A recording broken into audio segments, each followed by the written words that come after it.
Coba, diajarkan oleh siapa bahwa politik tidak ada musuh abadi, yang ada adalah kepentingan. Artinya anything goes, apapun boleh. Itu dari mana mantra itu?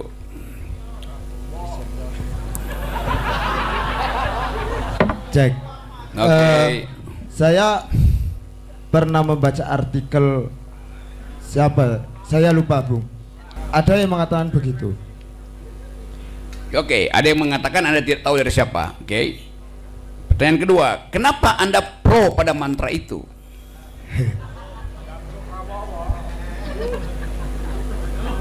Saya bukan pro, Bung. Berarti Anda anti itu. Iya. Oke. Karena apa? Tunggu dulu, nggak perlu Anda tenangkan. Kenapa Anda tidak pro? Karena Anda anti prinsip itu.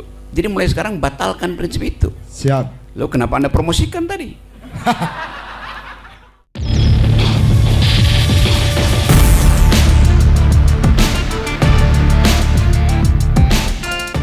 Oke, selamat malam. Assalamualaikum warahmatullahi wabarakatuh. Waalaikumsalam warahmatullahi wabarakatuh. Terima kasih Bung Rocky, Bung Diki. Saya Muhammad Fahmi Ramadan, Ketua Senat UIN. Ya katanya tadi mahasiswa loyo tadi. Malu saya. Nggak terima. Gini ya, tanggapan saya tentang mahasiswa. Kenapa kok sekarang mahasiswa ini kebanyakan diam? Tapi ini bukan diam, Pak. Ya, bukan. Tapi mahasiswa ini sekarang di dunia digital, Bung. Banyak kita di TikTok. Sekarang saya ada program di TikTok. Itu serap aspirasi mahasiswa. Kita juga bisa menjadi oposisi. Kita juga bisa menjadi koalisi. Di dalam politik kan tidak ada katanya lawan atau kawan, tapi adanya kepentingan. Kayak itu. Dan saya juga pernah membaca, kalau kita tidak, pemuda hari ini tidak bisa menjadi pemimpin di masa depan, the youth of today of the leader of tomorrow, Pak. Pemuda hari ini harus menjadi pemimpin di masa depan, jangan menjadi pecundang di masa depan. Terima kasih. Salam pusat kajian dari saya. Tepuk tangan untuk tanggapan ya. Jadi Ketua Senat Mahasiswa UIN 1 Mas Ridho tadi Ramadan. Monggo Mas yang berjaket hitam. Ya, terima kasih atas waktu yang diberikan. Mohon izin, perkenalkan, saya Ahmad Rosi Izulhaq, biasa dipanggil Ari karena singkatan Ahmad Rosi Izulhaq gitu. Mohon izin, saya dari santri Pusat Kajian Filsafat dan Teologi Tulungagung, semacam komunitas yang memang bergerak dengan teman-teman mahasiswa UIN 1 yang tentunya memiliki gairah untuk membangkitkan semangat membaca dan menulis. Tentunya kajian kritis juga masuk di situ. Oke, pertama menanggapi dari Pak Siva, tentunya kami memiliki satu konsep, satu dugaan juga yang mohon izin Bung Rocky, Bung Diki untuk Anda tanggapi juga, karena di alam pikir saya terkait politik, kita jujur, saya sendiri juga jujur, banyak tema-tema besar politik itu yang menyoal tentang politik etis dan politik praktis. Kemudian karena banyaknya hal ini diserap oleh masyarakat awam, mohon maaf Pak Siva, ternyata politik itu ya kurang memuaskan karena pasti ada udang di balik batu. Kemudian kami memiliki satu konsep, mungkin dari dua pemateri, Bung Rocky, Bung Diki, apakah Anda pernah mengetahui bahkan mengamati yang namanya praktik politik mubadalah? Oke, seperti itu. Jadi itu ada gagasan Pak kita, Pak. Tapi ini masih bersifat kajian-kajian dulu. Kurang lebih seperti itu. Terima kasih. Tepuk tangan untuk Mas Hari tadi ya. Oh, Mas Ari. Oke. Mas Ramadan mau nambah kayaknya. Oh, boten. Oke, satu lagi. Ya silakan Mbak yang di sana. Yuk mahasiswa, yuk. Ya. Tuh. Selamat malam semuanya. Saya dari Kediri. Kalau asal saya dari Bojonegoro. Kebetulan merantau ke Kediri. Jadi dari beberapa yang tadi saya dengarkan dan juga Nama? iya. Perkenalkan, nama saya Nana. Saya di Uniska, kampus swasta yang sangat juga kontroversial sama sebenarnya. Hampir sama dengan UIN. Oke. Kontroversinya maksudnya. Jadi kalau tadi saya amati, sebenarnya kita perlu melakukan semacam dua gerakan. Yang pertama dari gerakan kecil atau dari lingkup keluarga. Hal ini pernah saya lakukan pas waktu Pilpres kemarin. Saya dibenci selama satu komplek, serius. Pas waktu itu gara-gara satu komplek dukung Prabowo, saya beda pilihan dan itu sampai sekarang saya dicaci, serius itu. Itu salah satu gerakan yang memang berat itu. Itu yang saya rasakan. Tapi alhamdulillahnya keluarga saya itu bisa terselamatkan, tidak menjadi penyumbang kerusakan di Indonesia lah minimal, semacam itu. Terus yang kedua, kiranya demo itu perlu, Bung Diki, karena lagi-lagi gerakan internet pun kalau tidak viral pun juga sama saja. Terus demo itu semisal kita lakukan seluruh kampus di Indonesia, kita membawa, tadi ya sempat dikatakan oleh Bung Rocky, bawa foto, semisal foto, terus kita balik semuanya, kita tidak mau melihat wajah mereka, itu juga termasuk langkah besar, karena lagi-lagi Indonesia itu dikuasai oleh wacana. Dan wacana ini siapa yang mengkontrol? Ya pemerintahan lagi-lagi. Dan yang bisa kita lakukan adalah controlling wacana. Dan demo itu perlu itu. Dan sekarang saya melihat mahasiswa berada pada ketidakjelasan arah, serius. Kalau tadi semacam abstrak, lagi-lagi kita kajian terus, sedangkan kajian kita itu lama-lama jauh dari realitas, itu saya akui. Tapi untungnya ada 1-2 orang yang menjadi penyelamat di sekitar, lagi-lagi itu. Jadi yang paling menakutkan untuk mahasiswa sekarang adalah kesepian itu sendiri, kesendirian itu yang paling menakutkan. Bahkan orang lebih memilih untuk hidup bersama dan nyaman daripada mesti melawan dengan kesepian kayak dulu yang sempat diucapkan Suhoki. Kalau masih ingat ya, perihal lebih baik saya terasing daripada menyerah pada kemunafikan gitu. Gitu. Terus kalau melihat langkah gerak mahasiswa sekarang, bagaimana? Benar yang dikatakan Bung Rocky tadi, ketidakjelasan keberpihakan itu yang menjadi faktor besar.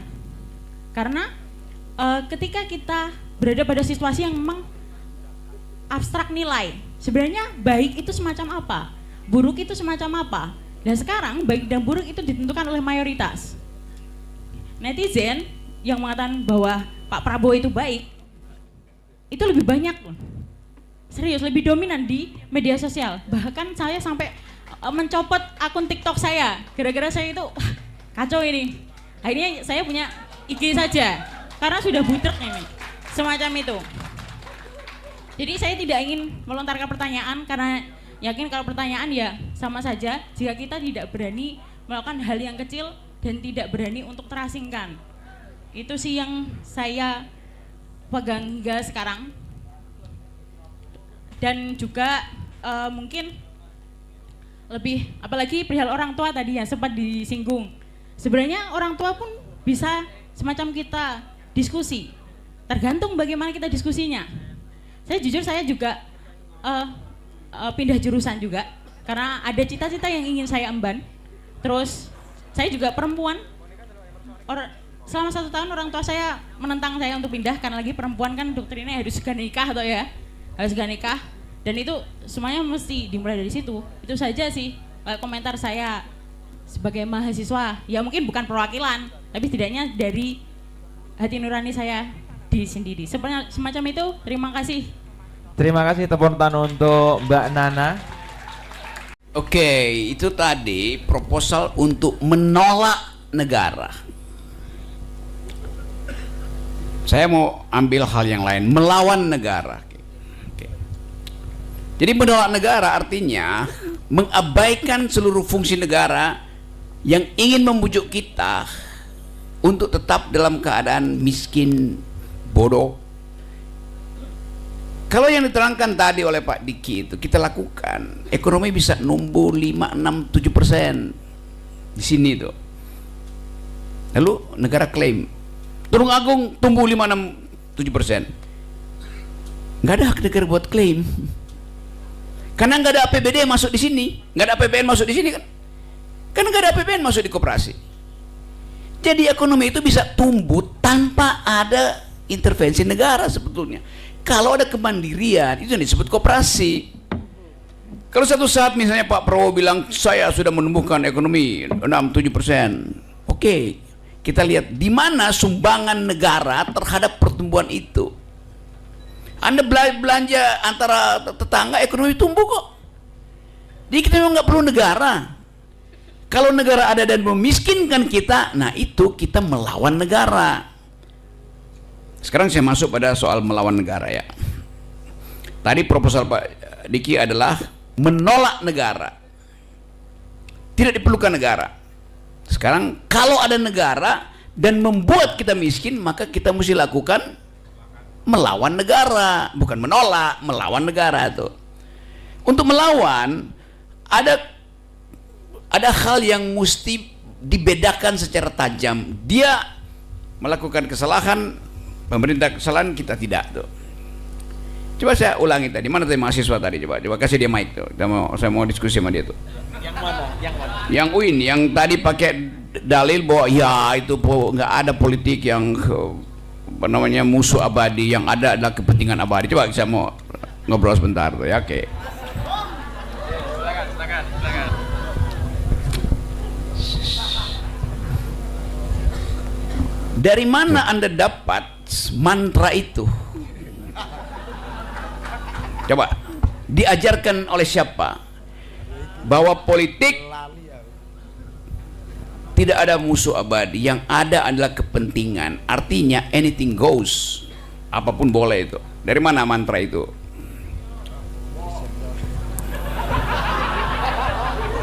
Cek. Oke. Terima kasih Bung.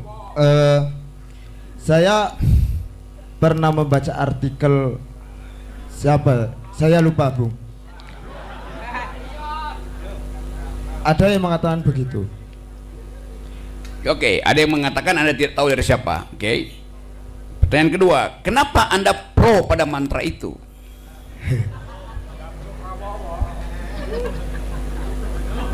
Saya bukan pro, Bung. Kenapa? Saya bukan pro. Berarti Anda anti itu. Iya. Oke. Karena apa? Tunggu dulu, nggak perlu Anda tenangkan. Kenapa Anda tidak pro? Karena Anda anti prinsip itu. Jadi mulai sekarang batalkan prinsip itu. Siap. Lo kenapa Anda promosikan tadi?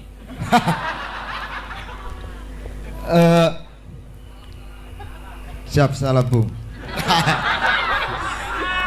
Karena gini Bung,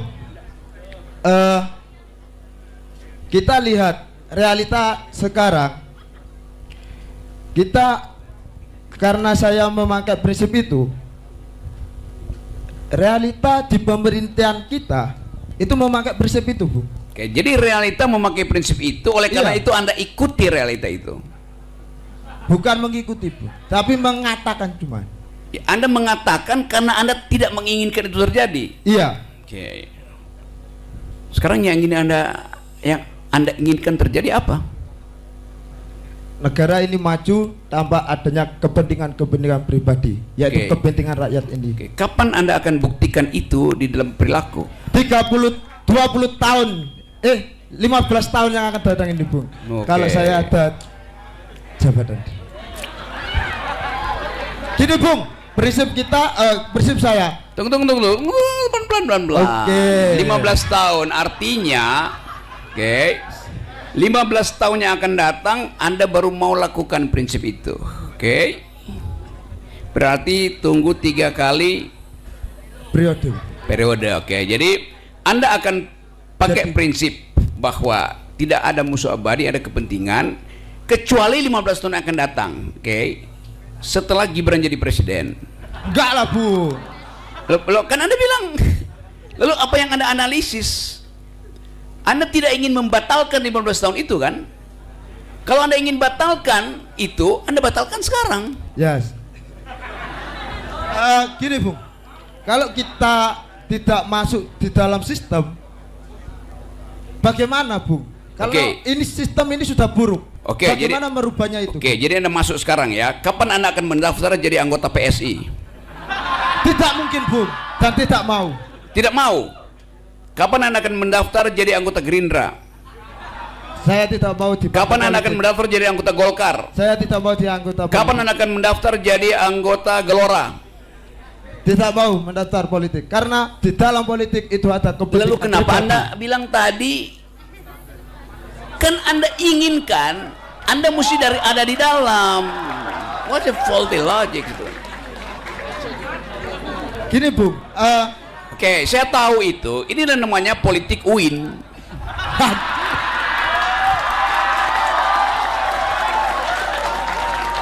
Bandingkan dengan perempuan tadi yang dari siapa? Yang secara tajam membuat perbedaan itu. Dia ambil risiko. Sebagai perempuan dia ambil risiko bahkan tuh. Oke, saya lanjut lagi ya. Oke, Bung. Oke. Gak terima saya dibandingkan. Ya benar. Dulu perempuan kalau dia bicara nggak ada yang mau denger. Perempuan dulu adalah the unspeakable, nggak mampu bicara karena dianggap perempuan nggak penting. Sekarang dia unstoppable. Anda yang unspeakable. Kan coba saya promosikan pikiran dia. Oke, Bu, siap. Akhirnya Anda punya paradigma sendiri bahwa hanya dengan masuk ke dalam barang yang busuk Anda bisa menumbuhkan harapan. Bandingkan dengan proposisi. Biarkan barang itu busuk, kamu tunggu di luar. Yang mana Anda pilih? Ini soal cara Anda berpikir tuh.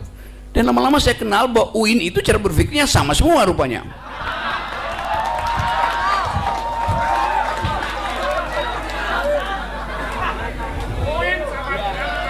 Kita nggak tahu tuh Anda dari OKP mana itu, dan kenapa semua orang cara berpikirnya, saya ketemu di mana-mana itu cara berpikir mahasiswa yang datang dari kebiasaan bahwa oke, kita tunggu aja, mending kita akomodasionis, kira-kira begitu jalannya tuh.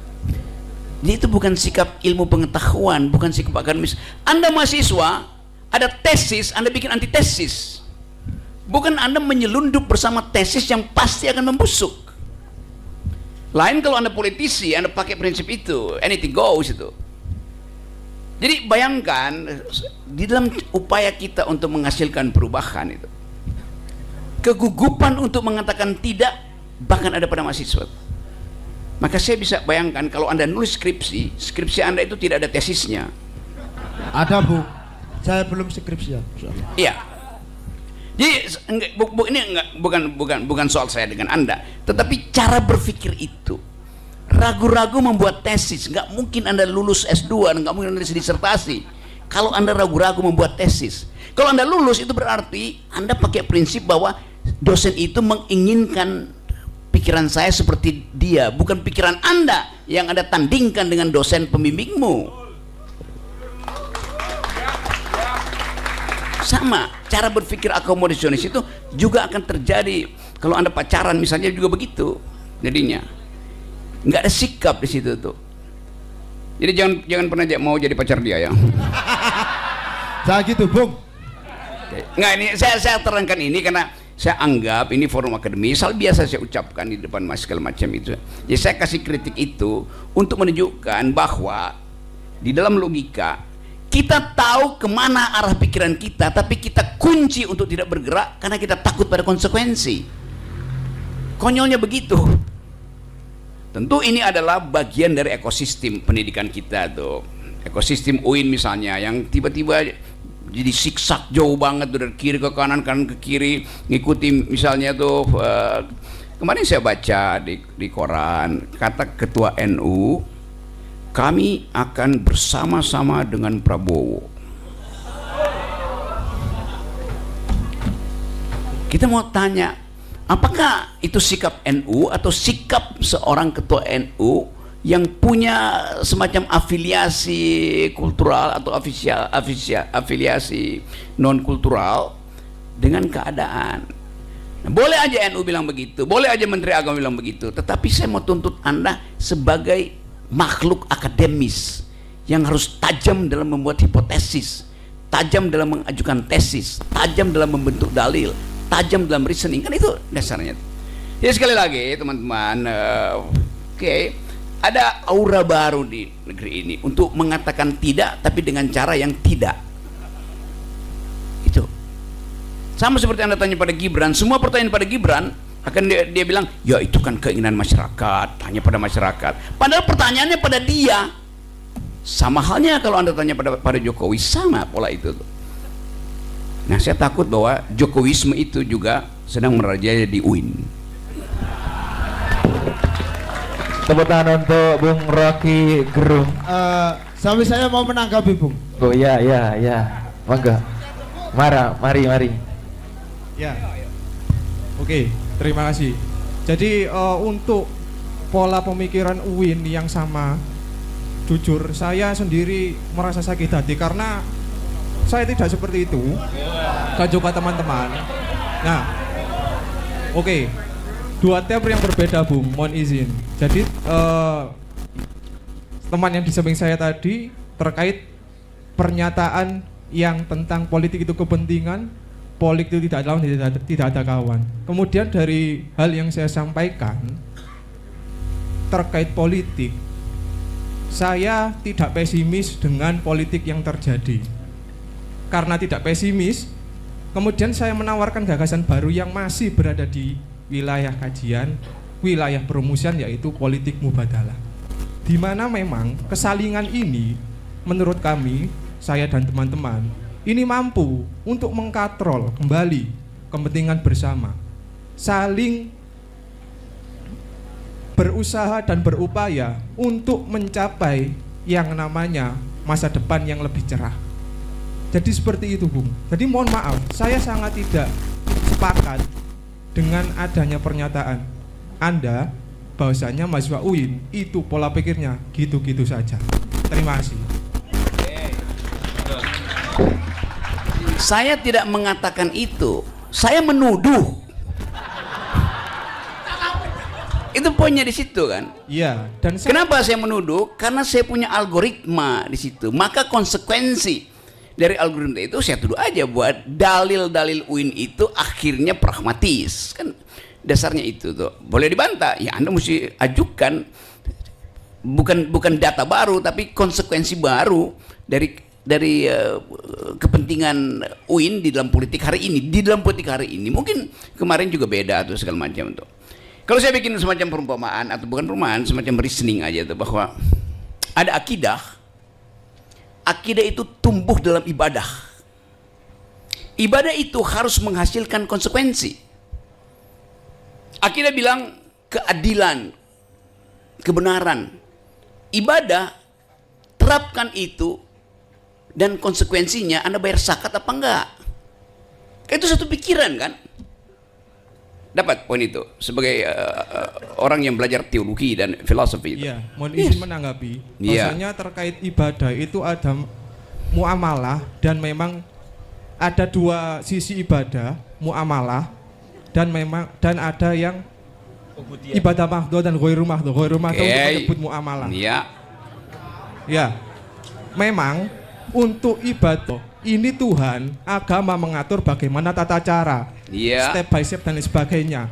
Tapi untuk ghairu mahdhu itu nurani dan intisari jiwa manusia yang jernih, begitu Bung. Ya, itu kita tahu kemakrifatan di dalam prinsip itu tuh. Tetapi konsekuensinya mesti ada dalam perilaku kan, itu dasarnya kan. Karena Anda tahu perintah-perintah yang diucapkan di dalam kitab, bahkan dalam semua kitab suci. Tetapi orang mau lihat hasil sosial dari ibadahmu apa. Itu kan dasarnya kan. Kenapa? Kecuali Anda masuk di dalam, ya saya apa namanya menjadi sufi, bahkan sufi itu punya ukuran-ukuran sosial tuh. Selama soal muamalah itu masih bisa didebatkan karena dia adalah prinsip yang dihidupkan oleh problem sosial, kan dia bukan keyakinan diri yang kita sebut muamalah. Karena ada problem sosial, kita berupaya untuk kasih interpretasi, tetapi implikasinya mesti kita pertanggungjawabkan. Kan itu dasarnya tuh. Karena itu tadi saya cuma mau mengganggu sedikit prinsip bahwa Anda sebutkan tadi, ya itu mungkin nanti 15 tahun ke depan. Lalu kita tanya bahwa berarti poin Anda itu selama 15 tahun ke depan itu Anda tidak punya prinsip. Kan begitu dasarnya kan.